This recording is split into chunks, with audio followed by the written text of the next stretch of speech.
ñu ngi am mbégte ñëw bokk ci cérémonie bi ànd ceeg ministère bi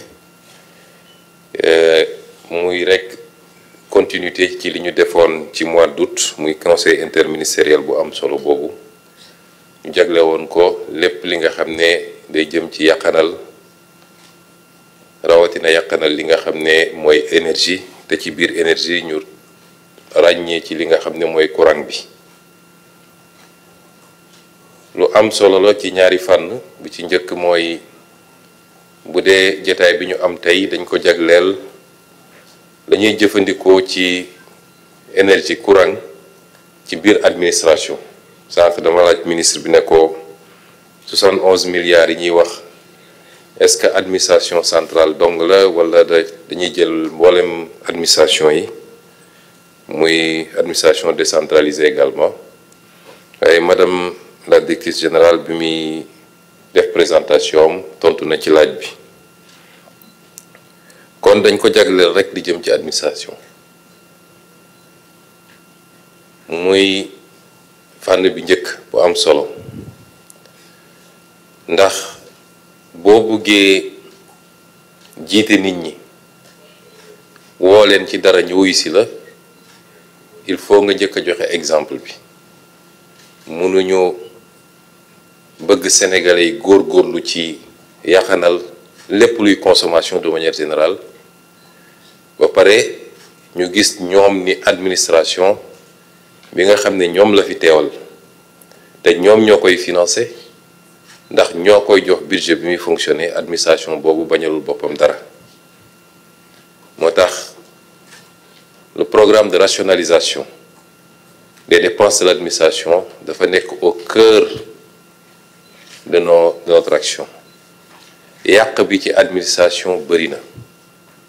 ñu yàgg koo joytu ndax nag nekkoon nañu aux fonctionnaires nekk ci biir administration bi 2018 bi may présenté sama livre en tant que candidat à élection présidentielle am na chapitre entier boo xam ne maa ngi ko jagleeloon ci yàq bi nga xam ne am na ci administration muy loo xam ne du lu ma kenn di nettali lu ma teg sama bët la en tout cas fi ma nekkoon di fa liggéey ci matériel bureautique mobilier bi ci consommation carburant ci njëndum oto ci dagg ay billets di voyager tukki yoo xam ne amul réew mi benn njëriñ ñaare ci ni ñuy jëfandikoo courant bi ak ndox mi ci biir administration ma bindoon ni am naa yaqin ni ci loolu rek mën nañ ci def ay économie yoo xam ne ay dizaines wala ay centaines de milliards lay doon buñ ci góorgóorloo tuuti moo tax bi ñu ñëwee it bokk na ci suñu yitte njëkk ay weer ci gannaaw am na circulaire bu ma génne woon mu am nag ñu ko bëggoon soofantal mooy ñi nga xam ne ñoom seen conception ci état conception jouissance la mooy li madame la présentatrice wax léegi rek lañ dul def seen kër wala duñ ko permettre jàpp nañ ni tànk alalu mbooloo la war nañ ko mën a def moo tax ci circulaire boobu ma joxoon ndigal ñu rationaliser yu bëree bëri ba ci yi ñuy jëfandikoo ci imprimante bureau boo dugg bëgg faa fekk imprimante te réew ñu ëpp doole foofu di réew yu développé dañuy am benn unité centrale kenn ku ne ñu connecté ko kenn ku ne mën a lancer à partir de ton bureau machine à café yeeg frigo bar yeeg yooyu yëpp facteur de consommation yu am solo la te bokk na ci liy yokk consommation administration waaye ci suñu comportement aussi suñuy habitude sànq ministre daf may déey dara ma ne ko yow dafa mel ni dangaa bëgg a anticiper ci li ma bëgg a wax waaye dañuy joxe misaal rek est-ce que salle bi ñu nekk di def waxtaan bi tey waroon nañ fi taal lampe gëm naa ni suñu xëccoon rideau yi rek salle bi leer nañ soxlawul taal lampe ñu ngi 8e étage au mois d'avril à Dakar il fait pas chaud bu ñu ubbi woon fenêtre yi peut-être du jël taal climatiseur ay réflexe la parce que ñun ñoo ne dañuy def des bâtiments intelligents jël bâtiment bi yëpp def ko vert mën na am inconvénient surtout en période d'été parce que vert bi day jàpp tàngoor bi rejeté ko ci biir waaye mun na doon avantage ci période yi ñu ne muy ay réflexe yu ñu war a am man kay ku demoon sama bureau 8e doo fekk climatiseur tàkk fa doo fekk lampe tàkk fa mais loolu réflexe la bu ñu war a am ñun ñëpp, parce que ku mu doonoon sa kër nga dugg ci biir kër gi ci waxtu yi mu mun a leeree nii gëm naa ni doo ko taal lampe. Kon c'est de petits réflexes yoo xam boo ko additionné au finish c'est des milliards et des milliards d'économies pour le pays. Ñu war ko mun a réorienter vers des secteurs qui en ont besoin: la santé, l'éducation, les infrastructures. Mauvaise habitude yooyu mooy andi situation bi ñu gis. Consommation bi bëri na, léeg-léeg état bi du ko fay, andil Senelec ay problème, monsieur le DG du ma weddi, ñuy daw ci gannaaw ay factures. Léeg-léeg ñu ne nañu def ay convention de dette croisée parce que ñoom it amel nañu état bi fiscalité wala leen, waaye jàpp naa ni bu ñu xoolaatoon loolu rek bañ koo sofantal dina doon lu am solo. Bu boobaa nag war nañoo mun a wëlbatiku jàllale ko it ci société bi, parce que gëm naa ni kër gu ne war na am un gestionnaire de l'énergie de la maison. ñun de bi ñuy nekk ndaw, les parents étaient très regardants ci yooyu. buñ ñëwaan fekk robinet bu ñu tëjuñu ko bu baax muy tokk-tokkal, defe naa ñëpp la ñuy aligné talent bi ba ñu ne kii moo mujjee ci robinet bi. La même chose nga ñëw fekk kër gi néeg bu kenn newul lampe bi tàkk wala ñu bàyyi télé bi noonu wala yu mel noonu. Kon suñ ko defee ci commencé ci administration centrale, administration de manière générale, liñ ci jublu mooy war a gën a mën a lay bu ñu jàkkaarloog ak askan wi soññ leen ci habitude yooyu. moo tax ñu ngi féliciter madame la directrice générale de l'AME ci liggéey bu rafet bi mu def ak gain yi mu ci commencé am. may dalal xelu madame Senghor ne ko ci wàllu yaxanal ak wàllu gestion bu rafet man jigéen ñi laa ci wóolu. bi may nekk impôt domaine daan naa wax ni lépp luy contact ak xaalis muy bureau de recouvrement yi su ma doon DG dama koy jox jigéen ñi, ndax duñu randal wala bëriwul te mën nañoo yàqanal bu baax a baax. xanaa kay wàññi tuuti rek xew yu rëy yi, waaye boo ci génnee loolu jàmbaar lañu. loolu mooy premier volet bi. ñaareel volet bi nag lii day dugg globalement ci politique énergétique u état bi. wax nañ ko waxaat ko, et énergie dafa bokk ci l'une de nos plus grandes priorités, parce que sans énergie en quantité suffisante, en qualité et à coût abordable mënoo développer ab réew. amul fenn ci àdduna. Sénégal mënul développer wu ak énergie boo xam ne kilowatt heure bi dépassé na 100 francs. defe naa war na nekk ay 117 francs monsieur le directeur général. nga comparé kook ay réew yi nga xam ne ñu ngi ay 40 francs wala lu ko yées sax. fii biir Afrique de l'Ouest am na réew yoo xam ne ñu ngi à 60 francs wala 65 francs. investisseur bu war a ñëw bëgg a investir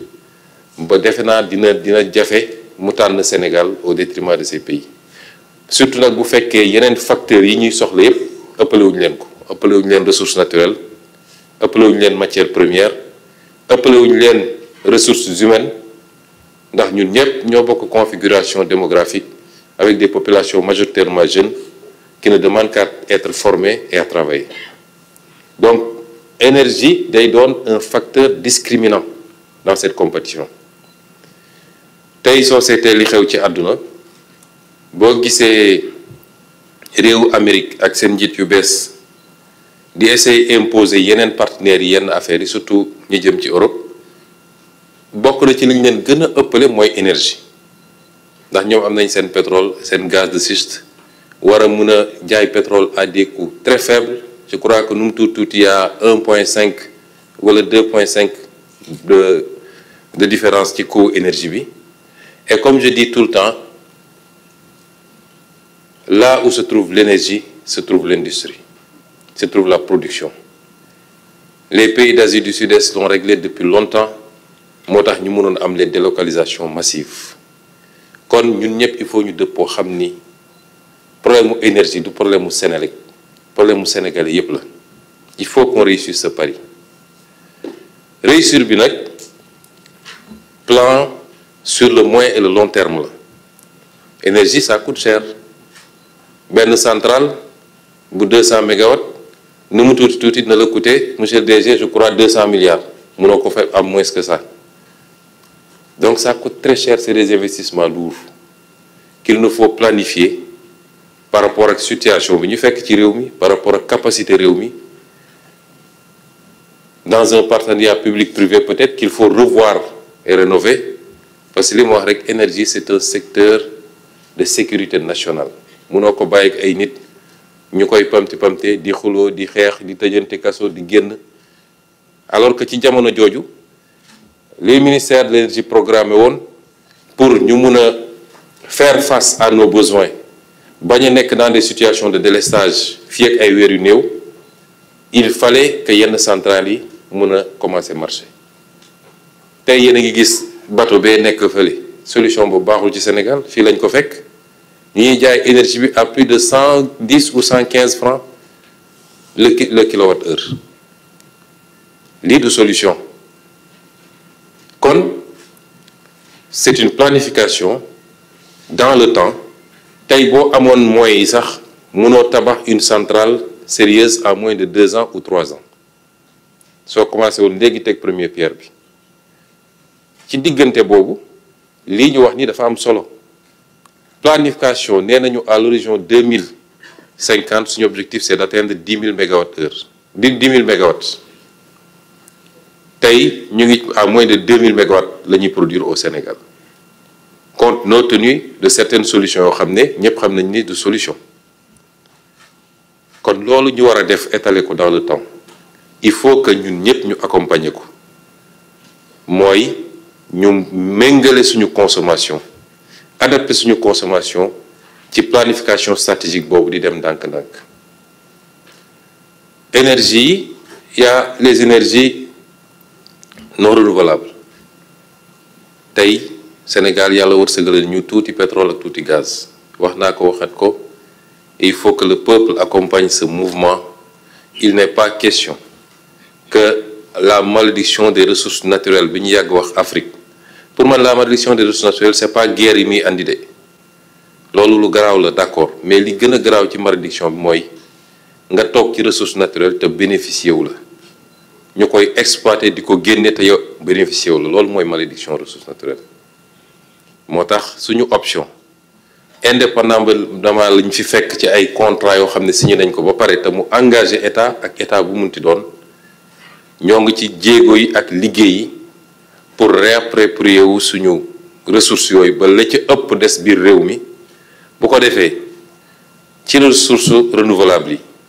l'option étant d'aller vers le gaz nga xam ne parmi les énergies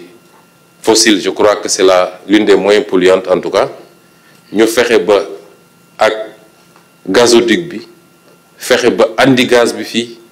la ñu war a bëgg a def lu niroog Ndar énergie centrale Ndar énergie wala West Africa énergie ñu def ci yeneen ak yeneen yu bari ci réew mi ba am la ñu soxla suñu consommation wala sax ñu excédentaire ba mën a doon un pays exportateur te lu mën a ne la parce que xam ngeen ni ñi la ñu wër yépp ci ay dëkkandoo kenn mënalu ci boppam ci énergie fi mu toll nii mu des les énergies renouvelables par rapport à notre modèle de développement moo doon des énergies propres des énergies en tout cas plus propres que les énergies fossiles ñépp xam nañ nit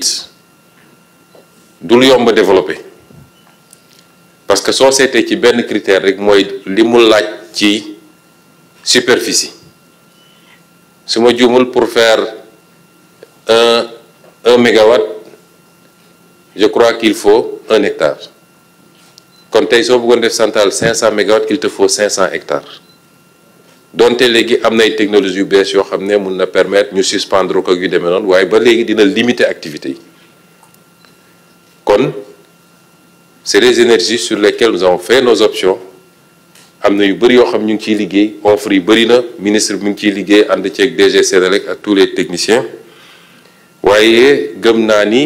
mënul permettre peut-être ci mix énergétique bi à tout casser mën na représenter 25% ou 35% mais ça va être très difficile mu weesu loolu dëgg-dëgg léegi nag planification boobu ñuy def di ci liggéey war ci ànd ak ñëpp fi muy amee solo mooy ñu partager kook askan wi réew balaa muy mun a dox mooy li ëpp ci réew mi parce que ñëpp mënul nekk waaye ñi ëpp ci réew mi bokk gis-gis ci fu ñu bëgg a jëmale réew mi ñu xam lan la loolu laaj ci doxalin ci comportement kenn ku ne la nga ca war a def nga def ko loolu nag mi ngi doore ci lii ñu wax nii